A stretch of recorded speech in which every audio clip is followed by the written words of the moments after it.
আজকে মাহফিল কবরের একটা ঘটনা বলে শেষ দেব বন্ধু। তৎকালীন ভিতরে একটা নারী ছিলেন বন্ধু, বেপরদা মা তোমাদের জন্য ওয়াজটা করে যায়। বেপরদা ভাবে চলতো, লম্বা লম্বা চুল ছিল, সুন্দর রূপনী ছিল, ঠোঁটে লিপস্টিক লাগাইতো, চোখে মাস্কারা লাগাইতো, আলতার মেহেদি লাগাইতো, আর ছেলেদেরকে পাগল করতো, ছেলেদেরকে পাগল করতো। হঠাৎ করিয়া জমিনের ভিতরে ইন্তেকাল হয়ে গেল। হঠাৎ করিয়া জমিনের ভিতরে ইন্তেকাল করার পর বন্ধু দেখেন দেখেন মেয়েটার কিরকম করে শাস্তি হয়। এইবার কবরের ভিতরে প্যাকেট করিয়ে দেওয়া হলো। প্যাকেট করা দেওয়ার পর কিছুদিন পর দেখা যায় আযাব আর আযাব চলতেছে। ওই কবরের পাশ দিয়া, ওই কবরের পাশ দিয়ে একজন পথিক চলছে। এইবার কবরের ভিতরে থেকে এইবার জাহান্নামের শব্দ, জাহান্নামের চিৎকার আসে। কে জানি কান্না করে, কে জানি কান্না করে বন্ধু। একজন ব্যক্তি যদি গোয়ারিয়া কবরস্থানের ভিতরে কান্না করে, আপনি একা একা যেতে সাহস পাবেন, একা একা যেতে সাহস পাবেন না। এইবার বন্ধু যে ব্যক্তি কান্নার শব্দ শুনলেন, শোনার পর এইবার বন্ধুগণ গ্রামের মাতাব্বর ডাক দিলেন, গ্রামের মানুষজন ডাক দিলেন, গ্রামের পরিবারকে ডাক দিলেন। ডাক দেওয়ার পর বাবা মারা ভালো করে শিক্ষা করো, তোমাদের মেয়েদেরকে পর্দায় রাখবা, বোনদেরকে পর্দায় রাখবা, স্ত্রীদেরকে পর্দায় রাখবা। তেমন সাজিয়া সাজিয়া আপনারা ঘোরাফেরা করাবেন না।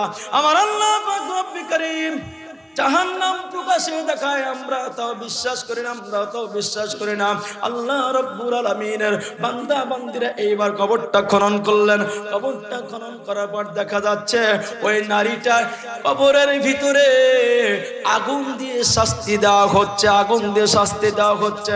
এইবার উলঙ্গ অবস্থায়, মেয়েটা উলঙ্গ অবস্থায়, উলঙ্গ অবস্থায়, উলঙ্গ থাকার পর এইবার বন্ধুগণ আল্লাহ পাক রব্বুল কারীম ওই নারীর জবানটা খুলিয়ে দেওয়া হলো। খুলিয়ে দেওয়ার পর এইবার বলতেছে আমাকে একটা বস্ত্র দাও, আমাকে একটা কাপড় দাও, আমাকে একটা বস্ত্র দাও। এইবার বাড়ির ভিতরে একজন দৌড়ে দেওয়া চলে গেলেন। দৌড়ে দেওয়া চলে যাওয়ার পর বন্ধু আল্লাহু আকবার, নারায়ে তাকবীর, লিল্লাহি তাকবীর। বন্ধু ওই মেয়েটা এইবার ডাকতে বলে একটা বস্ত্র দাও, একটা বস্ত্র দেওয়া হলো। বস্ত্র দেওয়ার পর এইবার মেয়েটা বাড়ি দৌড় দিয়া এইবার কবর থেকে উঠিয়া বাড়িতে চলে গেল। বাড়িতে চলে যাওয়ার পর বন্ধু এইবার বলতেছে তোমাদের এই তোমার কি এই অবস্থা কেন? বন্ধু এইবার ঘরের ভিতরে চলে গেল। কয় দুইজন ব্যক্তি আমার সাথে দেখা করবা। কয়জন? কয়জন?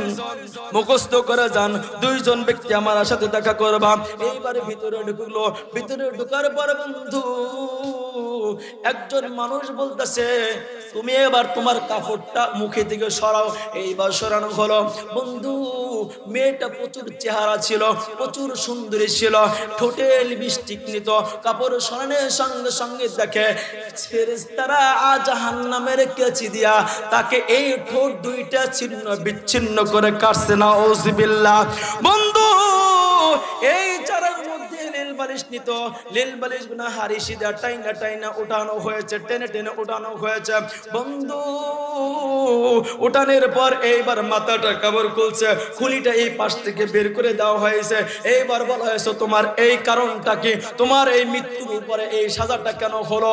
এইবার বলতো দুনিয়ার জমিনে আমি ছেলেদেরকে পাগল করতাম, ছেলেদেরকে আমি ঠিক রাখতাম না, আমি তাদেরকে পাগল করতাম, আমি নামাজ কালাম ঠিক মতো পড়তাম না।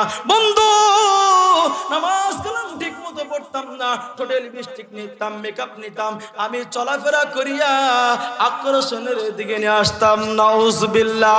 বন্ধু 5 ওয়াক্ত নামাজ সঠিকভাবে পড়বেন, নফল ইবাদত বেশি বেশি করবেন, নিজে নামাজ পড়বেন, ছেলে সন্তানদেরকে নামাজের শিক্ষা দিবেন। আল্লাহ তাআলা আপনাকে কবুল করুন, বলেন আমিন। সময় আসলে খুবই ছোট্ট সময়ের ভিতরে বন্ধুগণ নামাজের কথা বলতেছিলাম, কবরের ভিতরে যাইতে পারলাম না।